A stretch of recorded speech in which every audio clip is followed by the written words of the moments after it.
Hi, folks, and welcome to the Witty Whistle. It seems that the race for Europe in the League of Ireland is reaching what I will call boiling point. Derry, on their hand, they seem securing the second place, but they are not there yet. Shels, they are ahead for the third place, but it's never over until it's over. While Bohs, St. Pat's, and Drogheda, they are also battling for that Conference League spot, which depend on the FAI Cup final. So a lot of emotion here. I would say one bad result can cost the Europe place for next season. So before we dive in, folks, if you love Irish football, do me a favor, hit that like button below. If you haven't subscribed, it would be great if you can. And if you can share this stream with a mate, that's also very helpful for us. And let us know in the chat box which team you believe deserves an European spot. That's something we're going to discuss here throughout the show. And I just want to say it again, make sure to subscribe. I'm on the battle myself to reach 1,000 subscribers. I'm at the moment at 981. So be one of them because there's only one chance to be one of the first 1,000 subscribers. I'm today accompanied by Cornell and Karl Stafford, who is a Pats fan and a new addition to this panel. Karl, you are very welcome to the show. Thank you very much for having me. I am a Pats fan, but I would say I'm a League of Ireland fan as well. So I'm delighted to be here and have a chat with you guys. Excellent. So, sometime during the show, I'm going to present you guys Irish Frames Company. It's something that will resonate with football fans, whether there are League of Ireland fans or just generic football fans. So stay around to get to know Carl's venture. I'm fascinated by the items he work on a daily basis. Cornell, my big star, how are you today? Oh, I'm very well. Thank you very much, Victor. Great to see you once again, and thank you for having me on the podcast once again. Honestly, absolute honor. Cornell has been fantastic. He has been here since the start of the season, since February. A lot of stamina on Cornell's side. Let's get to the games, and let us know in the comments what are your thoughts on those games and on the European spot battle. So we start with what happened last week. Perhaps we can start with the game that was vital for Derry to keep them fighting for the first place. It's a bit of a utopia, but as I said, you never know until the game is over. So massive 3 points they collect in Waterford. Carl, do you want to start? Yeah, really good result for Derry. It's probably all but confirmed their place in Europe next year, which is obviously massive for them. Like they would have had a disappointing end to last year when they finished fourth and then they lost in the cup final to Drogheda. So yeah, it's a big result for Derry. They're obviously a very strong squad and like they have lots of really good quality players. So you'd nearly expect them every year to be finishing in the top three. So yeah, good result for them, and it's probably not relegated to Waterford, but it's a tough task for them now to try and stay up. They're away to Pats on Friday, and then they've Galway at home on the last day of the season, which is probably a mini playoff for that relegation playoff. But yeah, no, really good result for Derry, and they'll probably be stronger next year. Coronel, your thoughts on this game, not only from a Derry perspective, but for Waterford, who are counting every point to keep themselves in the Premier Division. Yeah, disappointing defeat for Waterford, but it gives Waterford an opportunity for them to stay up in the Premier Division for next season and build on and improve their team. Obviously, amazing win for Derry City, obviously, to pile more pressure up on Shamrock Rovers, who have not been in their best of form due to injuries and etc. But it's an opportunity for Derry to basically get more points on the board, and you never know what the title race can really bring, and it could come with some twists and turns. But Waterford have, despite them losing, they have an opportunity for them to stay in the Premier Division and really find a way to get back to the Waterford that we always know that they are. Right. So this was Waterford, Derry. The next I have here, it's one that, it didn't mean a lot to Cork since we were already relegated before the game, but for sure it will impact Drogheda because that keep them in the fight for the European spot. So it's a 1-0. It's not a big victory in terms of score, but there are 3 points for Drogheda. Karl. Yeah, Cork are just getting ready for a cup final now, aren't they? Like all the other games it's they're going to be setting up and they're going to be putting a plan together for just playing Rovers in the Aviva. So it's sad to say that the games probably don't mean anything to them. They've 2 games left now. They're nothing games. It's all about that cup final for them. For Drogheda, they're obviously devastated that they didn't play in Europe this year. Really, really disappointing for the club and obviously for the fans, especially. Like I know myself, I've gone on loads of European trips, Pats, over the last kind of 10, 15 years or so, and they're really, really special. And the nights in a night in Drogheda for Europe would be great for them as well. So I'm sure they'll be pushing all the way. They have a couple of tough games as well to end the season, but it's kept them in it. If they drop points again now, they're essentially out of it.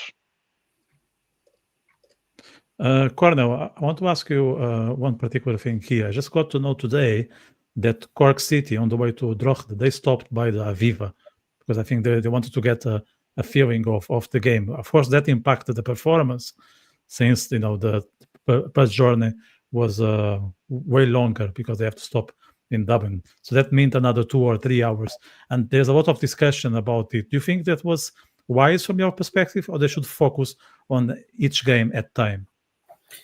I think Cork needs to focus on the games coming up. Obviously, I mean, their objective is to go into the FAI Cup final against Shamrock Rovers and really put up one hell of a game and one hell of a fight, and never know, could put up a shock, could shock them and go on and win the FAI Cup. But I can understand where the Cork City players are going, and I can see I can understand where the team is going. They want to go. They want to visit the Aviva Stadium, have the feel of it, and basically know what is at stake and what could be the opportunity for them to go on and win the FAI Cup. But I mean, look, losing to Drogheda is not the best result that Cork City wanted. But listen, Cork City's got nothing to play for now. They're a relegated team now. They're going to be playing first division football next season. They're going to be favourites again to go on and win it. I mean, they'll get their best players back. Obviously, Keaton is a big blow to them, which who's been very, very crucial to them, just like how Sean Maguire has been keen for Cork City. But I said in the previous podcast that it's not been good enough for Cork City.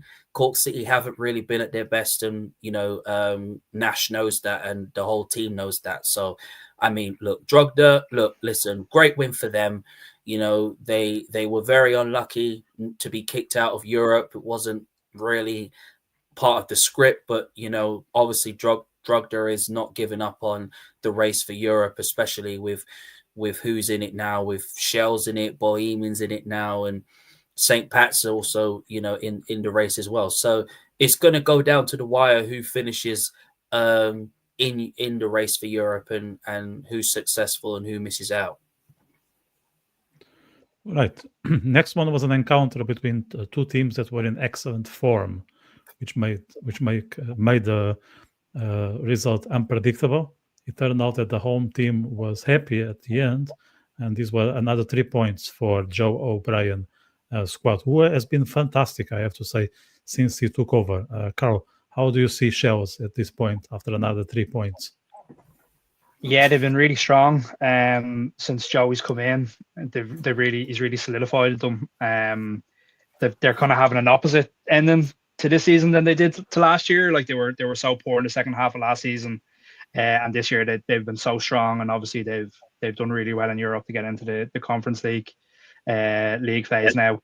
So look, their focus will be on getting another point on the board. A point would probably do against Bohs or against Pats to get them into that kind of top four. But they'll want to solidify it and make sure they're not hoping for a Rovers Cup final like a lot of teams. We'll be hoping Rovers win it because it obviously gives it that fourth space. But yeah, no, the Shels have been so good the last couple of weeks. They're starting to score a lot of goals, and they obviously have quite a few games left in Europe, so they're going to just keep going from strength to strength, I think, the next couple of weeks, which I don't like to say as a Pats fan, but that's just the reality of it. Yeah, we need to be honest sometimes, as a fan. I know that myself.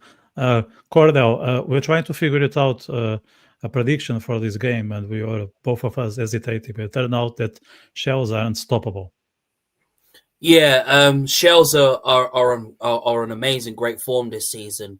You've got Joey O'Brien looking at Shels, and the way he's managed them is just absolutely fantastic. And they are the reason why they are in the race for Europe. They are the reason why they want to be playing European football, which they are already, and they want to be playing it even more next season.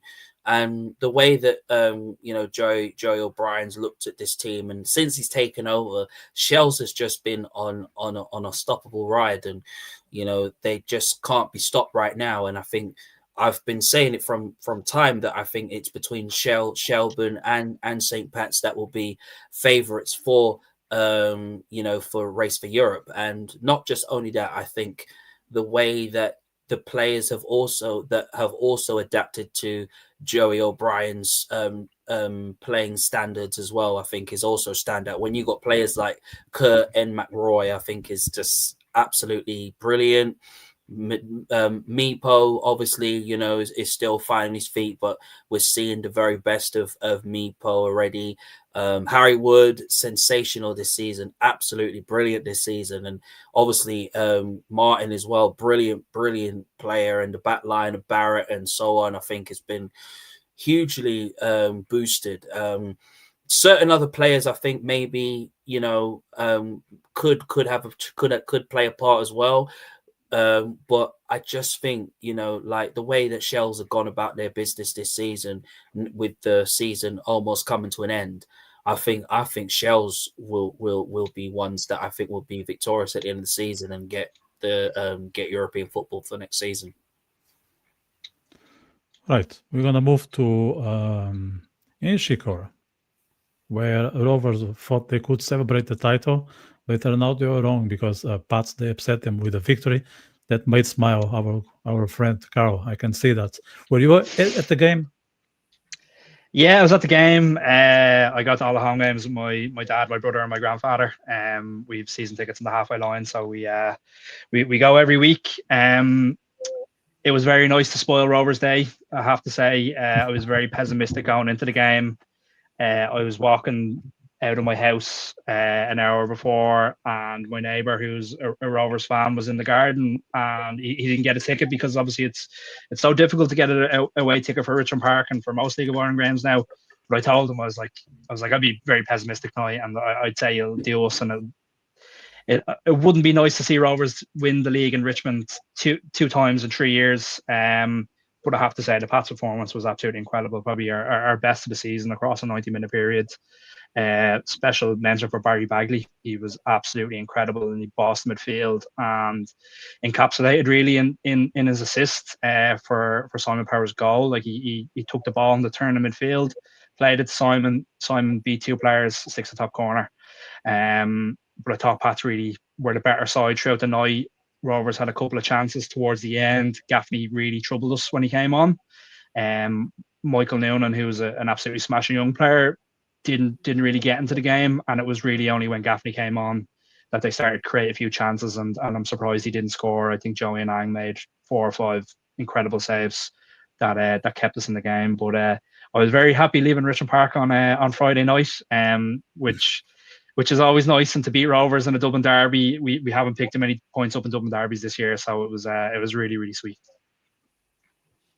Yeah, actually, I saw a table of the Dublin teams, and this table was composed of the results between the 4 teams, and I think Pats are at the bottom, which is always sad to see, because you always want to beat your opponent, your rival. Yeah. Cordell, we'll try to figure it out this one, but again, Dublin derbies are unpredictable. Yeah, it's not easy when you're seeing a Dublin derby between two teams that were I mean, obviously Shamrock Rovers were obviously favourites this season, but St. Pat's were favourites to for the title, but they're out the title race this season.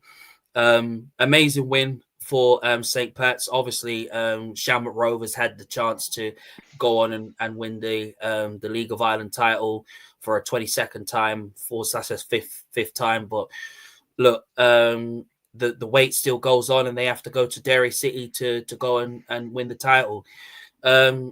St. Pat saw the opportunity. Shamrock Rovers have got injuries in the team, which is not really a great impact for Shamrock Rovers, really, to be honest, because obviously I think if they had their stronger squad, I think they would have got it over the line.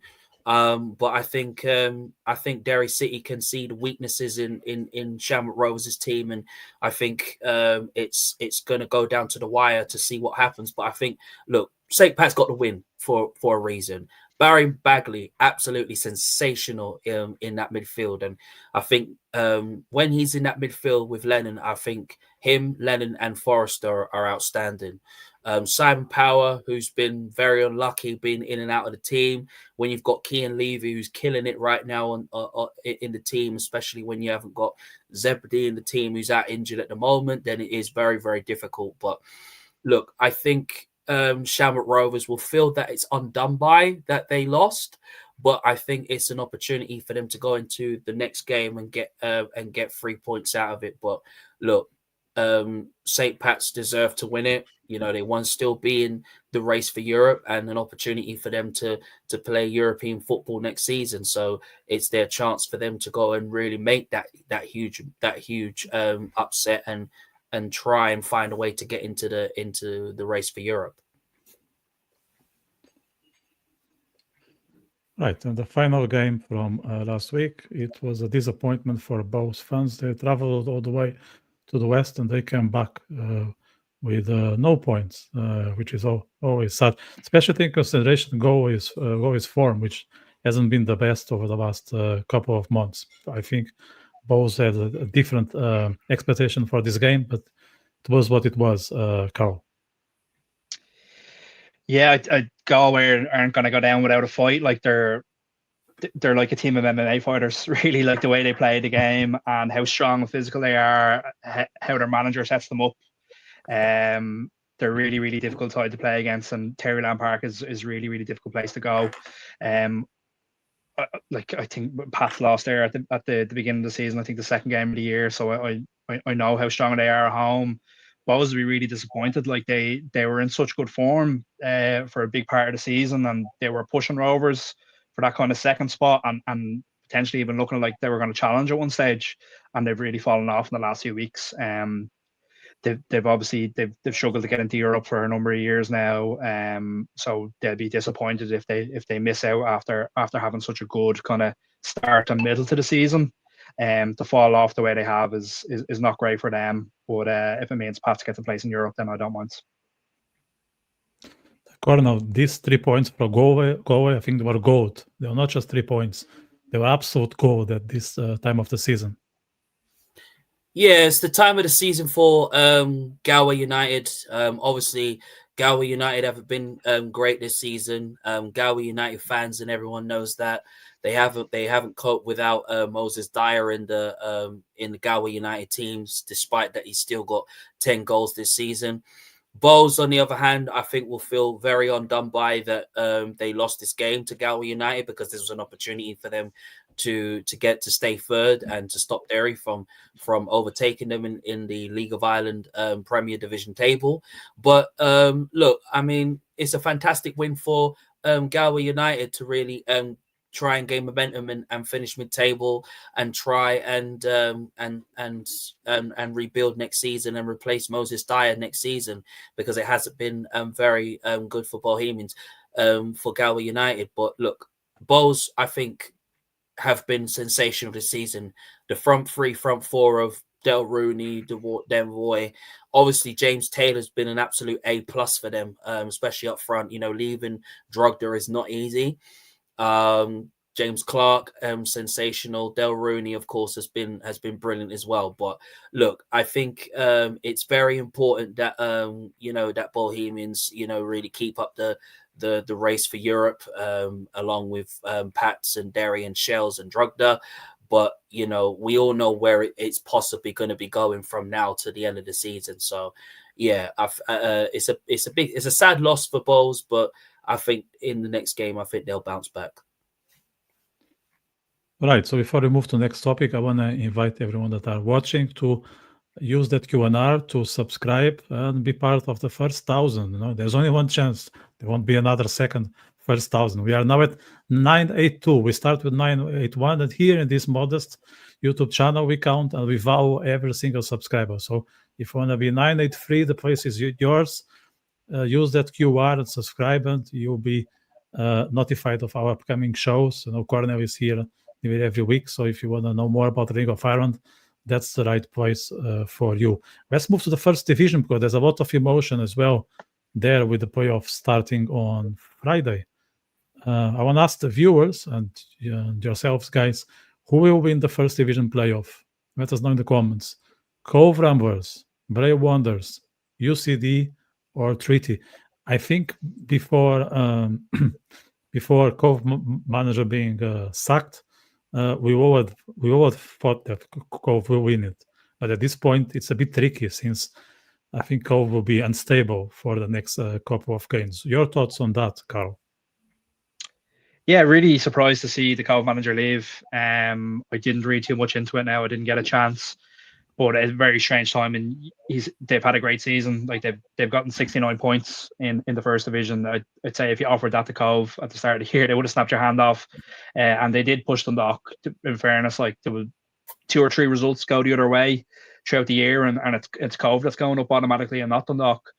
It's hard to look past Cobh because they're so strong and they've such good quality players, and they have a lot of players that would have played for Cork in the first division last year. There's like Cian Coleman and a couple of other lads like that are really, really local lads as well, which is probably what you want playing for a rural team. Like a lot of Cork lads playing for Cobh, it's obviously important. It's hard to look past them. Bray have a good young squad.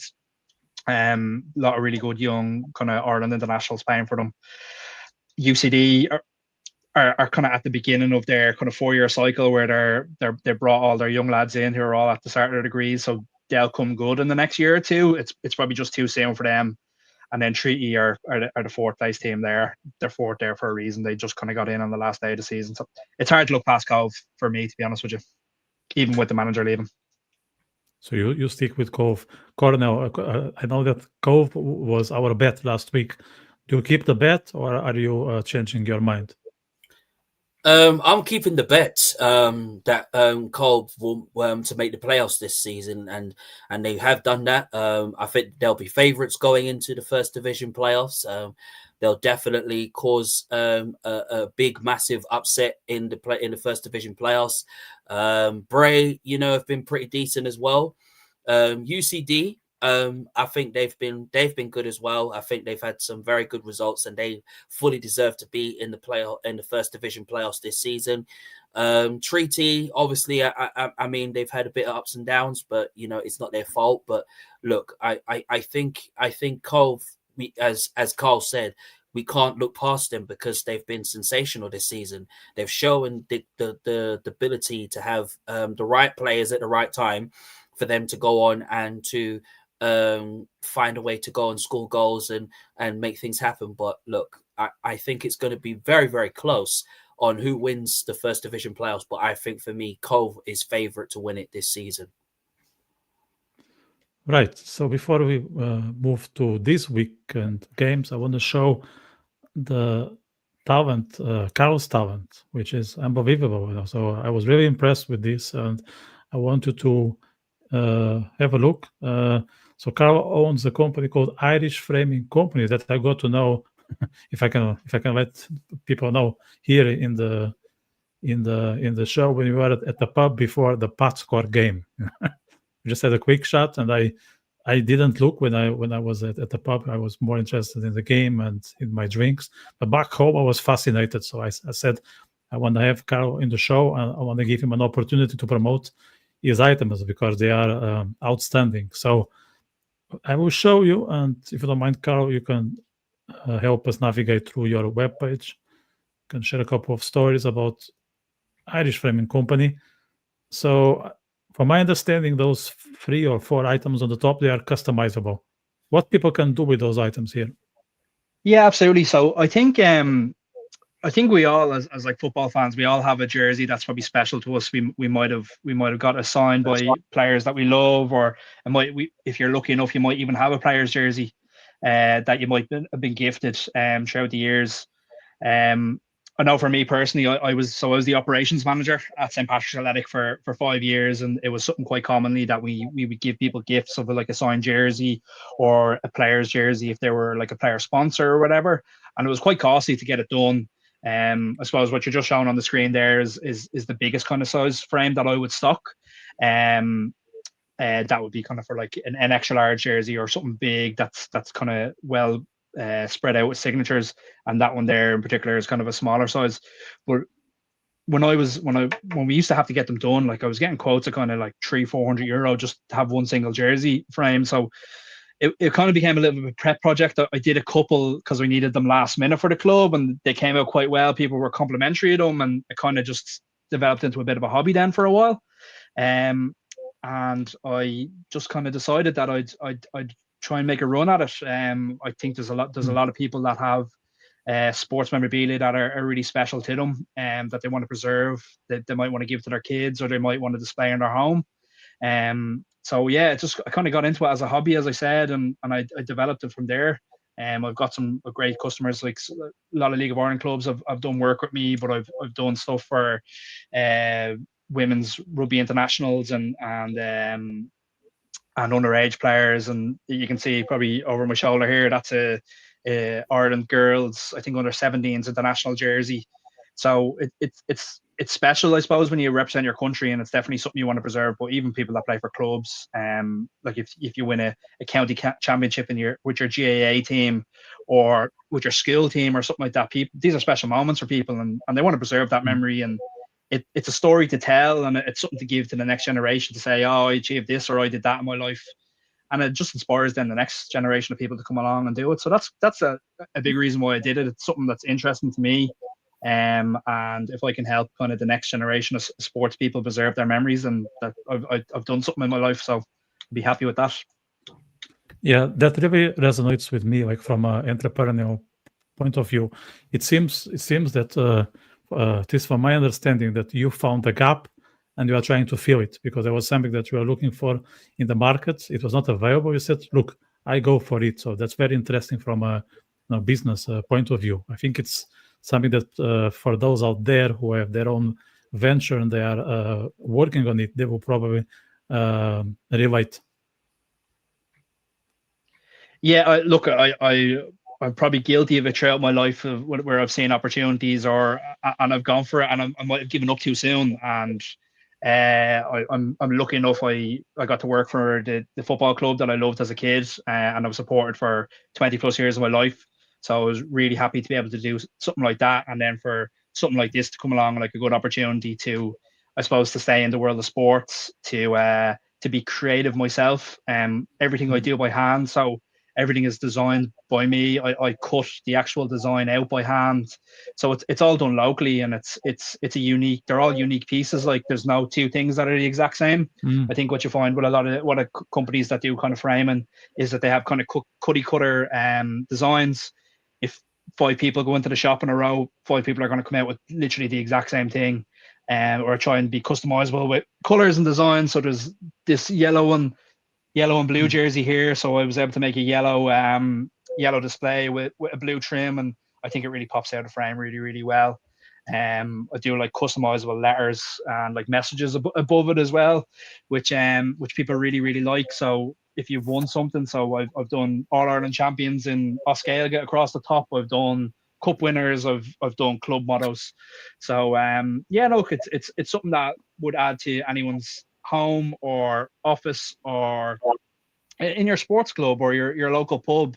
Like I've had people get stuff done for their local pub because it's a place that's important to them, and they might have a piece of memorabilia like a polo shirt or a t-shirt or whatever it might be, and it adds a uniqueness to where you are. So it's something I'm very passionate about, and I really enjoyed doing it. And it's developing really well. So I'm very happy with where it's at. Yeah, well done. So those pieces are unique, which makes it a very, very, very special. So I'm even more interested. Can you just pick in one or two here? I'm interested now of them, just for the sake of time. There's one here, Solskjaer. Is it signed by Solskjaer? Yeah, so Pat's played Besiktas in the Conference League, and he was the manager at the time. He got sacked a few weeks later. But I was lucky enough. One of the guys in the media area, I had that jersey at home, which I had been meaning just to frame as an example display frame for myself. And I just literally the day of the game, I was like, oh Jesus, I should try and get it signed. I didn't think I would be able to, and I was able to get it signed. That it's something I'm looking to kind of get into, in terms of like buying like signed memorabilia and framing it. And when it's framed, it kind of increase the cost of the actual thing. You could probably see kind of it's actually a signed Messi jersey that I bought recently, which I'm gonna frame and then sell. So someone hopefully is going to have a very nice present under the tree this Christmas of a signed Lionel Messi jersey in a frame. But look, it's great to be able to create like something very unique. Like I don't know if you kind of see the top of that there. Like I was able to create a little Champions League trophy. Obviously, Ole Gunnar Solskjaer scored the winner in that final. So for any United fans, that's a unique piece. And a massive United fan bought it off me, and he's absolutely delighted. Ole Gunnar Solskjaer is one of his favorite United players, so it worked out very well for me, and he was really happy with the product that he bought. So yeah, hoping to be able to create stuff like this going forward, and obviously branch into other sports as well. I'd imagine most people here are obviously going to be hard League of Ireland fans, but in terms of like the GAA in Ireland and rugby, they're obviously huge sports as well that have really passionate fans. And the business that I've gotten so far has been a big mix of sports. Like I've actually done hockey and shinty, which is like a mix of a Scottish and Irish sport. So yeah, it branches out really, really well. And I think when someone has that significant sporting moment in their life, they want to encapsulate that moment and they want to keep it, and try and remember it to the best ability that they can. And having the jersey is obviously great. Yeah, this 99 final was the one that United won last minute against Bayern Munich, right? Yeah, I believe Teddy Sheringham, and I'm not a big United fan. Yes. I'm not really a United fan at all, to be honest with you. But Teddy Sheringham came on. I think he got the equaliser in the 89th minute, and then Ole Gunnar Solskjaer scored in the 91st minute or something like that. So it was like a huge moment for United fans. And I was only 6 when it happened, so I don't really remember it. But I remember my dad being very happy at the time. No, I think I watch it, and and United fans, they need old memories, especially these days, just to keep themselves happy. Yeah. Memories is all they have. Yeah, that's right. There's one here for League of Ireland, Shamrock Rovers, signed by the 2025 squad. How many players signed this jersey? More or less. 20, I think. It was the majority of the squad. How did you get all these people to sign? So obviously I worked in the league for 5 years, so I'd have really good connections. I've actually a signed Bohs jersey there that I'm putting together at the moment, and I have a couple of signed patch jerseys that I'm going to frame up and get done ready for Christmas and everything like that. So I'm probably in a unique position where one of my main jobs at Pats was to be friends with all the other League of Ireland clubs, so we could get as many tickets for away games as we possibly could. And I did a good job of that. Like, to be fair, like Ross and Rovers and Jimmy over in Bohs, two really good lads, and they were very easy to deal with when I was working there, and they've been very helpful to me in terms of this stuff. Bohs have given me a lot of business in terms of framing jerseys, so I'm not going to say I'm a fan of them, but I'm very grateful to them. And Rovers and Pats have given me a bit of business as well. So look, it's the Irish framing company supports everyone, and we're friends with everyone. But Karl Stafford is most certainly a St. Patrick's Athletic fan. Right, so I'm going to put here the link for the viewers. If you guys are interested, Christmas is around the corner. So here is an idea. If you don't know what to give to your dad, your brother, your mate, you can just click in this link and order, and I think you'll get it. You'll get it in your place. I think there's no need to collect or anything like that. You can ship it to people's home, right? Yeah, I can ship to people's home. I'd say 90% of people will generally send the jerseys in to me by registered post. I've had customers all over the country, and I've had a couple of international customers as well, which is quite nice, complimentary. Obviously, it's a bit of an ordeal to send your jersey to a foreign country and to get it back then. So yeah, it can ship. So listen, go on to the website, go onto the Instagram page, drop me a message. I'm a one-man show, so you're going to be dealing with me directly. If you have any questions, I'll be more than happy to assist you with any queries you may have. Cornell, maybe we can get one for you, a Lincoln jersey. How about that? Cornell is a big jersey. That'd be brilliant. Lincoln I'd love that very much.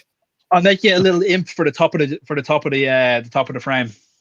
Yeah, that would be brilliant. I'd love that very much. Yeah, we'll get it sorted. Wicked.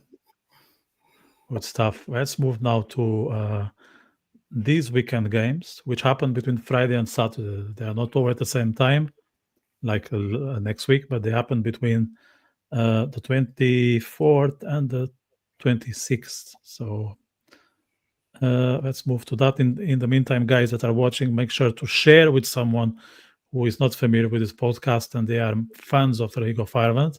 And if you haven't subscribed, I'll be very happy if you can, because I want to get to 1,000 by the end of the year, if not earlier.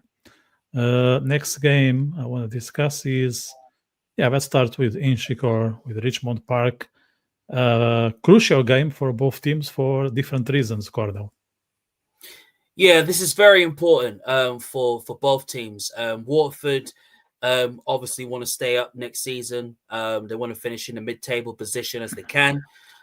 St. Pat's, obviously, it's important for them because they're in a race for Europe. It's an opportunity for them to really send a message to the likes of Drogheda, Bohs, and Derry and Shelbourne that they're not going away from the race for Europe, and they really want to be playing European football next season.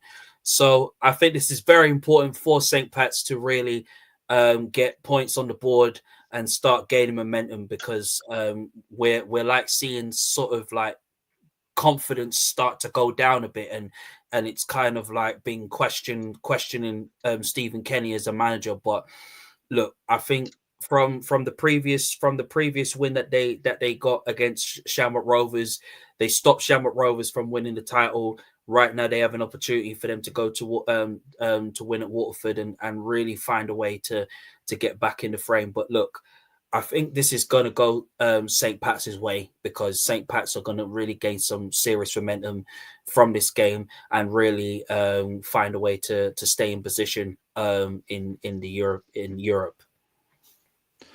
Carl, this game is vital for both teams. I think Pats, they cannot not win, and Waterford, they cannot not lose.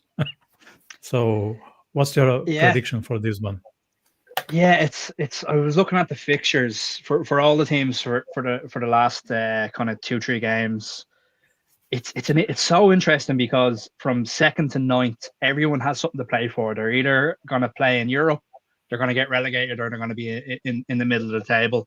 And obviously, the couple of teams at the bottom would be delighted to be in the middle of the table, where the teams near the top aren't. It's, as you said, it's win or bust for Pats. If they don't win, like, you're going to talk on the last day of the season, and you're needing people to do favors for you. I think it's pivotal for Pats to win this, and it's so important for the whole project of Stephen Kenny for Pats to be playing in Europe. It would kind of be a bit of a disaster of a season if they didn't qualify, and I know every player and everyone at the club would be so disappointed if that would be the case. I'd be confident that Pats are going to win the game. Waterford are obviously not in great form at all.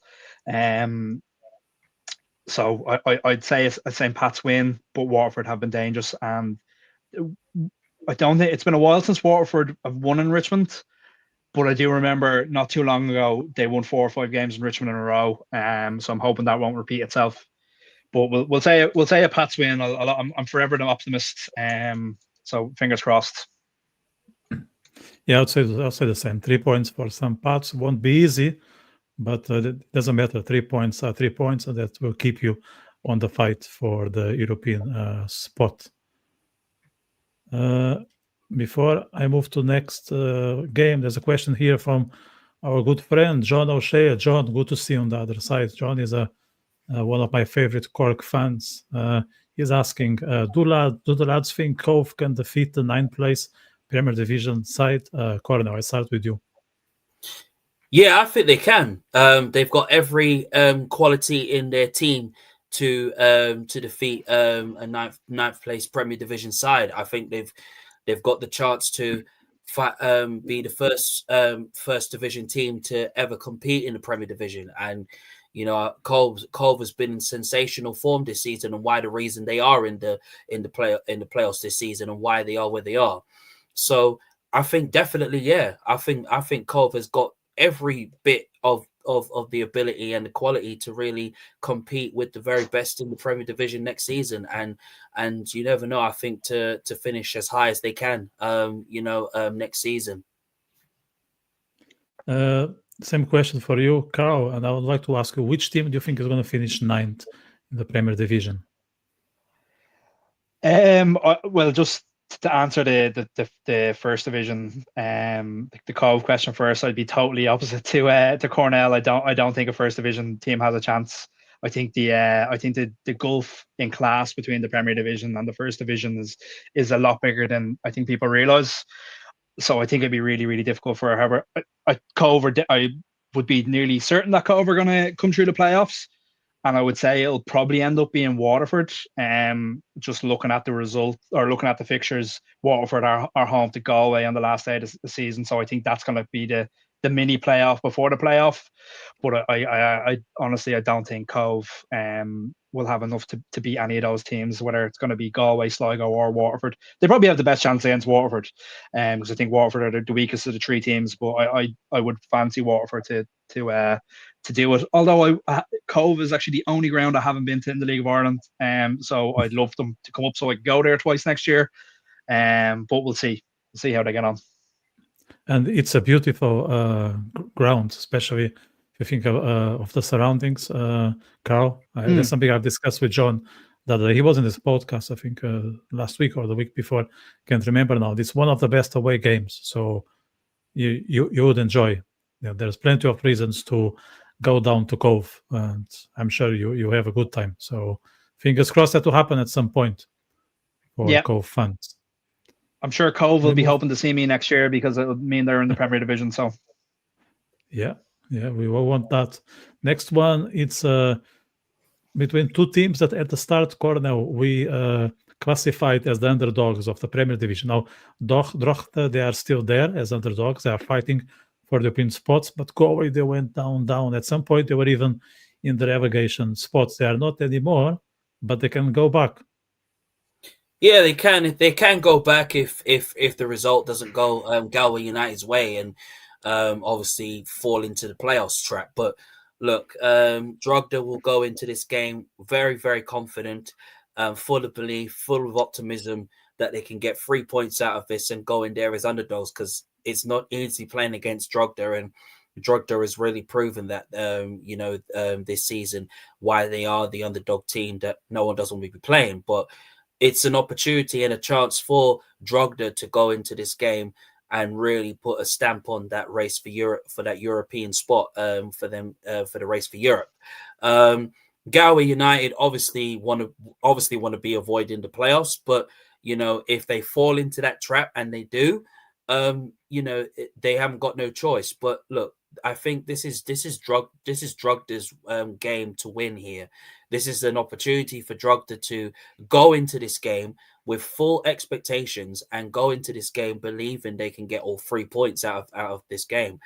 Galway United, obviously, as I said previously, they haven't been great. They haven't been good enough this season, and they haven't got a proper striker who can replace Moses Dyer this season, and the reason why they are dropping points and why they are in the position that they are. Yes, it's not the position that they want to be in, but I do believe that I think they can probably get a result and probably say, listen, yes, I think they can get 3 points out of it. but it's very difficult to turn away from Drogheda right now, and I think Drogheda will definitely be favourites to win this game. So I think definitely Drogheda win against Galway United. Karl, would you also lean towards Drogheda in this game? I think it has draw written all over it. I said earlier on when we were talking about Galway Bohs that Galway are a team of MMA fighters. They're absolute battlers, and Drogheda are the exact same, and they probably just have that little bit more quality. Connor Davis up front has been a really good player for them this year. Sorry, Warren Davis has been really, really good for them up front this year. And they've a couple of other lads. Darry Kareem, who was a PATU player, has cropped up with a couple of winners for them and a couple of late goals, which has gotten the points on the board as well. So I'd probably lean towards Drogheda, but I think it'd be a draw. But again, to go back to what I said earlier, it's if you lose a game in these last two rounds, you're out of Europe or you're nearly relegated. So the games are going to be so tight, and I'd imagine both teams are really, really tentative going into it, but it's probably going to be a draw. Right. Yeah. I would say a draw is the most probable outcome, but it's always unpredictable. It's called League of Ireland. Yeah. Sligo Cork. I would say a couple of months ago, I thought this game would be crucial for both teams, but things have changed. I'm very sad about it, but let's concentrate on the Aviva. How can that impact the game, Cornell? I think the way that this could impact the game in this game, I think Sligo obviously want to move away from the playoffs. They want to finish in a very important position.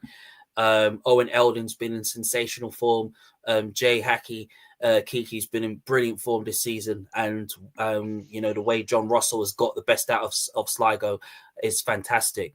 Cork City, as I said, have nothing to play for. They're a relegated side that's going into the first division, playing first division football next season. So they ain't got nothing to play for. Cork City's more interested in the FAI Cup final and making a huge impact in that. Sligo want to win this game. They want to get all 3 points. They want to make sure that they're victorious and not Cork City. But like I always say, it's a very, very funny game. It's a very funny league. And, we can all sit here and say, oh, it's going to be a draw or whatever. But then when the actual game starts itself, then, results do play different. So I think for me, I think Cork will gain some sort of momentum, but I can just see Sligo probably winning this one, especially when you got Eldon in it. It's very difficult to handle him. Yeah, I would have the same expectation as much as I would like to see a different outcome. Would you agree with us, Karl? Yeah, I think this is the game that cements Sligo in the Premier Division for next year. I think that the form of Elding has been brilliant, and he'll be well sought after from League of Ireland clubs and probably clubs internationally as well. He has been that good this season.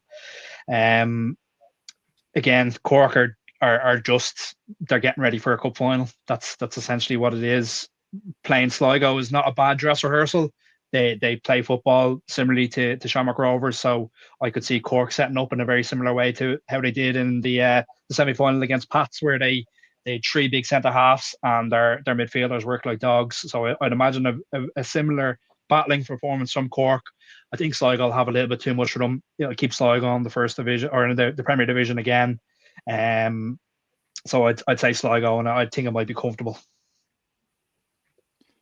Right. I just want to encourage people to share their thoughts. Use the chat box. So it's not just the 3 of us talking. We want to make sure this is dynamic. So let us know what you think of the upcoming games and what are your predictions for the European spots, because it's very hard for us to say at this point since there are so many teams in the battle.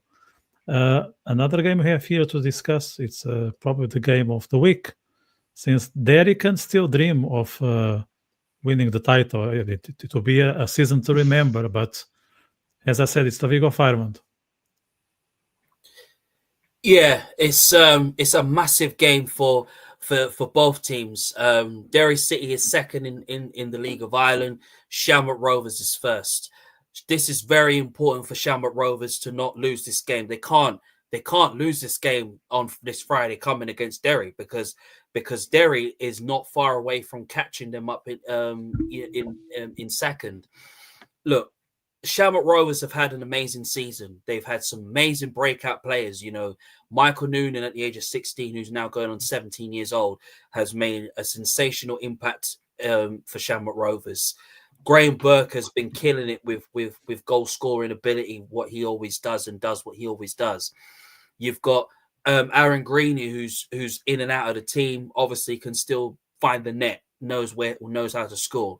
You've got Rory Gaffney, who's doing the same thing as well too. So it's a very, very difficult, massive game, but it's very important for Shamrock Rovers to basically look at this game and say, look, we didn't win against St. Pat's, we didn't win against Shels. They have to win against Derry. If they lose to Derry, then Derry's going to think, well, Shamrock Rovers has injuries in their team, which they do. Obviously, Houlihan's out for 1 to 2 weeks. That's not a great sign. Lee Grace is out too. Lopez as well, despite him being, his country being picked to play for the World Cup, obviously. And it's very difficult to really to call, but this is important for Shamrock Rovers to go on and win and to get 3 points and say, look, the title is there. The title is there for you, for the winning. It's not there just for their sake. This is very important for Shamrock Rovers. They can't take the foot off the gas against Derry. When you've got Michael Duffy, who's just killing it right now on the assists, who's killing it on the goals, 10 goals this season. It's just hard to come against him. And then with the creativity that he has, obviously when you've got Akemi, who's obviously a bullish striker who can score goals, you've got Fleming who can get forward and make things happen.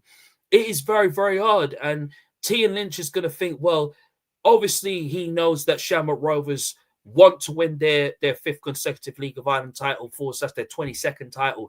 But Derry City will go in there confident. They will go into this game believing that they can get a win against Shamrock Rovers. So it's very, very difficult. But I think if Shamrock Rovers lose this game, I think questions would have to be asked about how Bradley lines up Shamrock Rovers, how they operate and how they play. That's the question I think some League of Ireland fans are going to be asking. What team is Stephen Bradley going to put out? Is he going to put out a strong team? Is he going to put his best 11, or is he going to put out some of the fringe players and get them playing and thinking, well, let's sit off and let Derry go on to them? All these things I think is going to be asked of Stephen Bradley. You've got Derry City, who are also in good form, but they're going to be believing and saying, look, listen, they're in the race for Europe as well too, but they also want to win the League of Ireland title as well. So I think it's going to be a draw, but I can just see maybe another upset by Derry, just probably even winning against Shamrock Rovers. But I really want Shamrock Rovers to win because I want them to win the title. But it's very, very difficult either to say a win or a draw. So it's very, very hard.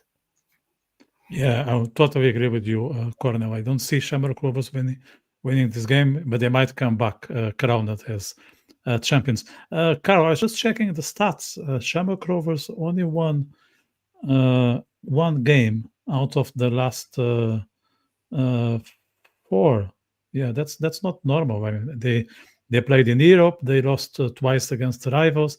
They demolished Kerry, but one game out of 4. That's not something that does justice to the Tavat team. Yeah, no, they've 2 players for every position. They're so strong, and as Cornell said, they've just been winning titles for fun the last couple of years. I really don't like saying this, but obviously Shels won it last year. But to think of Rovers having been on the precipice of a 6 in a row, I'd be absolutely sick. I would fancy Derry to beat them. Rovers obviously have a European game now on Thursday, and their squad is actually stretched, even with having 2 players for every position. Like, they've quite a few injuries at the moment, so having to play the game on Thursday and then having to travel up, I think it's a 3:00 kickoff on Sunday in Derry. It's a 3.5 hour journey up there. They'll have to stop for a meal on the way, so they're probably going to be leaving Dublin at about 8 or 9 o'clock in the morning, 9 o'clock at the latest. So it's a long day for them.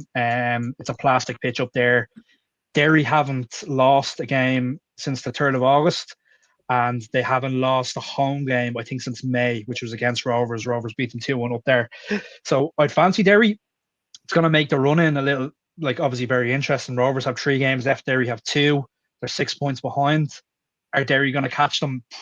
Probably not, but it's going to be it's another chink in the armor for Rovers, which is nice to see, because they look unstoppable in terms of league titles, and obviously with them getting into Europe again this year, 2 league phases in a row for them, it's such big income. So they probably have an eye on Europe a little bit too much, but when the money is there, it's coming in with those European ties. You wouldn't begrudge them for dropping a few points in the league, but I'm sure Rovers fans are getting antsy. They only need a point to win the league, but I would fancy Derry on Sunday. Yeah, I actually have the same thinking of you when it comes to the FAI Cup. So I'm expecting Rovers to be exhausted after returning from Greece, and maybe Cork can take advantage of that and lift the trophy. You never know. I mean, Greece is not around the corner. It's not like traveling to, say, the Netherlands or France. It's I don't know, 4 or 5 hours journey. Greece, the weather won't be, that will be warm still. So maybe the players will be even more tired, and that can play a role in the game. So travel. It's always something to take into consideration. As long as Pats finish 3rd, I don't mind who wins the cup final. But if we finish 4th, unfortunately, I won't be agreeing with you there. No, we can do an agreement here. You guys finish 3rd, we win the cup. I'm very happy with that. Shake your hand right now, no problem. Exactly. Yeah. Let's go to Dublin Derby here. That's a game that I think you, Pats fans, are going to pay a lot of attention to, because your future is also in Dalymount Park. But I start with Cornell. Yeah, very important game for both teams, especially Shels, who are in unstoppable form right now. Obviously, they want to be winning that race for Europe and beating the likes of Derry and Bohs and Pats and Drogheda. Bohs, on the other hand, they've been trying to push Shamrock Rovers all the way in the title race, but there's just been certain games that they haven't really turned up to or haven't done really well at. But Shels, I think they'll be very, very confident, going into this game and saying, look, they're in a good position in the race for Europe. They know what they have to do, and that is to keep on winning games and keep on getting the points on the board. And I feel once they do that, then they will be all right. But look, I think Bohs will be up for this as well. I think this is a very, very tough game to call. It wouldn't be surprised if I see a draw in it as well too. It wouldn't be surprising that, because both teams are great and both teams are good. But I think Shels will have another plan B, and that is to get all 3 points. So I think Shels will win this one. Your thoughts on this Dublin Derby, besides your Pat's interest, Karl? Yeah, look, I'm obviously incredibly biased towards Pats. Obviously, Pats played Bohs last night, and it was a 0-0 draw. This game on Sunday is kind of nearly a mini playoff for a European spot. I think the winner, obviously, Shels are on 55, Bohs are on 51, Pats and Drogheda are both on 50. But Shels obviously win. They're in Europe next year. I think Derry are going to finish 2nd regardless of what way the results go. So I honestly don't know. Shels are playing in Europe on Thursday as well, so they're going to be tired. Bohs have the 6 days leading in after playing last night. They're going to be home. The pitch was really heavy yesterday. Really, really heavy. You could see the players really struggling towards the end of the game. It's the way the pitch, it kind of slopes from the middle in Dalymount Park, so a lot of water tends to sit on the edges of the pitch. So it's going to be a massive battle, and Shels are in such good form where Bohs are faltering at the moment. So I'd lean towards a Shels win, but it could easily end up being a draw, I think, as well. Yeah, and you picked a game that I almost forgot, but we are still on time. I started with Cornell, a 0-0 that probably didn't make any of the teams happy because they wanted the 3 points at this stage. Yeah, I watched the highlights of the game. Both teams, it was an absolute fierce game. Very physical side, very physical game. Both teams wanted the 3 points. Both teams wanted to finish in a good position this season and to go that one step forward. But look, I think Bohs will probably feel they're undone by. I mean, despite that they had the amount of chances that they had, Pats were the better team, which they were. Pats showed their quality and showed their class going into the game. But look, I think a draw was the very important result for both teams, because both teams are great. Obviously, Pats are trying to find their form and trying to get back to their best, which they are doing, and they're starting to do that already. Bohs obviously want to be in and around that race for Europe, just like Pats do. But as I said just now, I think a draw was the most important, was a better result for them. But I think Pats will probably feel like they could have done better, but they had lots of opportunities and chances to score, and it was just not going in the back of the net for them. But both goalkeepers were on top-notch form. And stuff like that. Even though Yang was very unlucky at times, especially when he came out of goal and made himself big.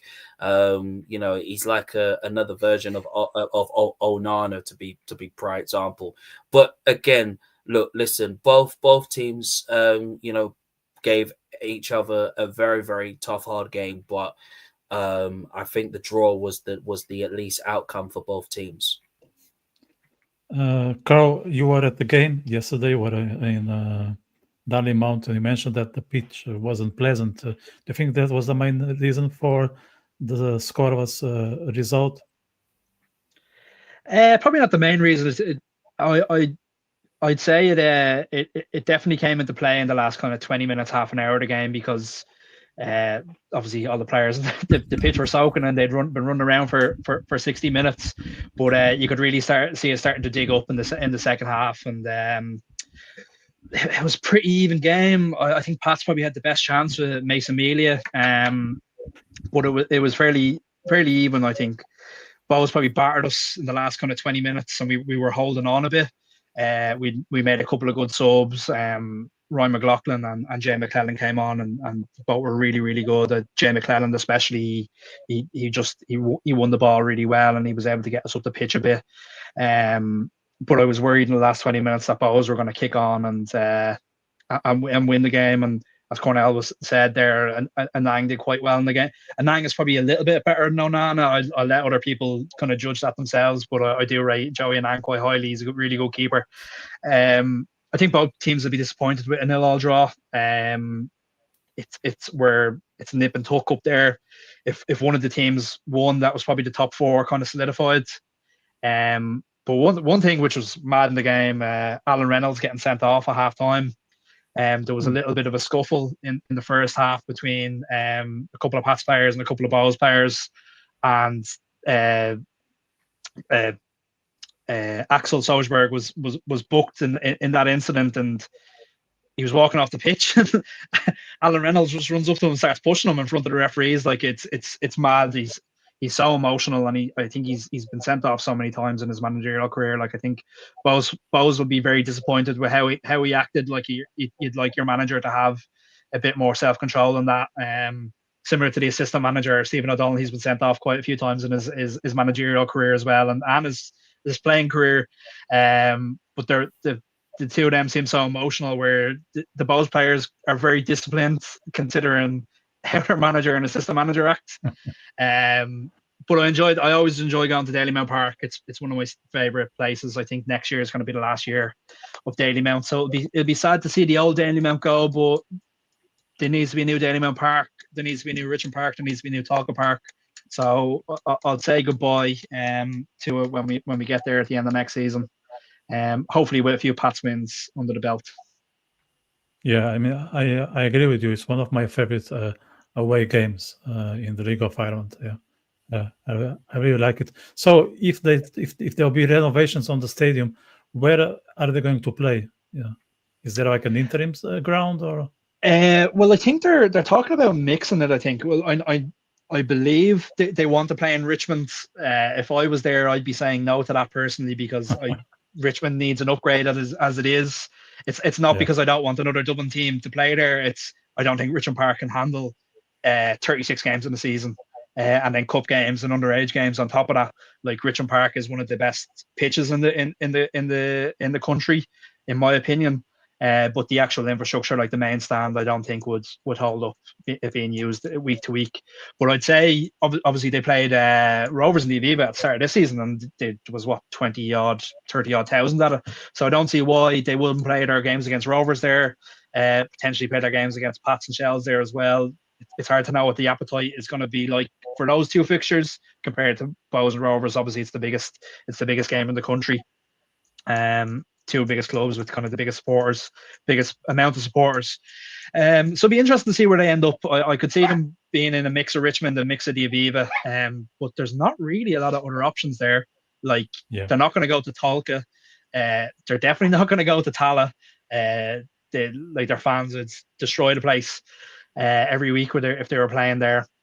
So they're limited in terms of their options. Like the other grounds in Dublin, you're talking of Cornell Park, which is a GAA stadium.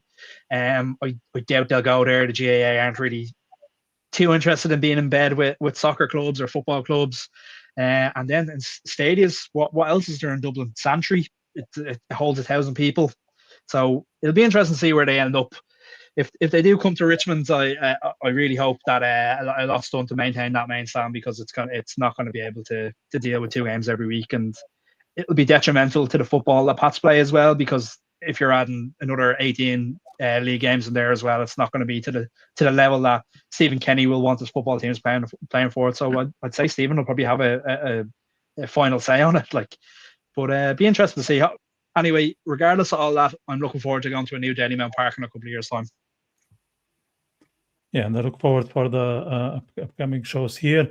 And Karl, it was a great pleasure having you here. So you are more than welcome to return. I'm fascinated by your art. So I put the link in the comments section. So guys, if you want to check it out, make sure to spend your evening or your weekend researching, because there's plenty to be seen, and there are a lot of ideas. Some are already finalized. Others you can add your personal touch, which I think it's always positive. So if you can bring your own input and work together with Karl, or just pick an item if you don't want to spend a lot of time with the order.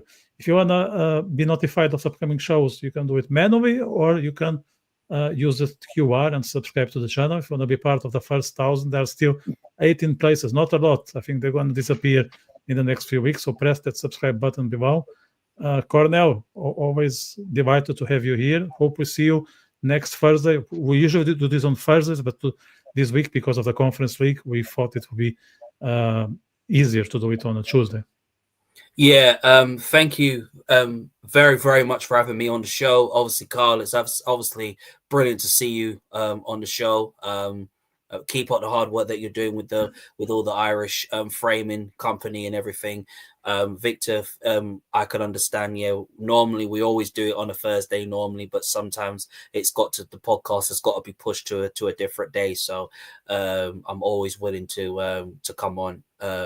Obviously, and give my input for the League of Ireland. Karl, any final words from you? Just want to say thanks very much for having me. It's been a pleasure. Really enjoyed the chat. And if anyone's looking to have any jerseys framed, or if you're looking to buy a piece of memorabilia for someone for Christmas, just reach out to me. I'll be more than happy to help you. And come on the Saints. Good stuff. So yeah, if you know someone who missed the show, make sure to share. This is here for people to watch, and be with us next week. I think we do it on Thursdays, just before the last weekend game, so we can probably have some anticipation of next Saturday. I think the games take place on Saturday, so it'll be myself, Cornell. Probably we can find a third guest. Karl, you're more than welcome to return. As I said, we might do here a final discussion on the whole season.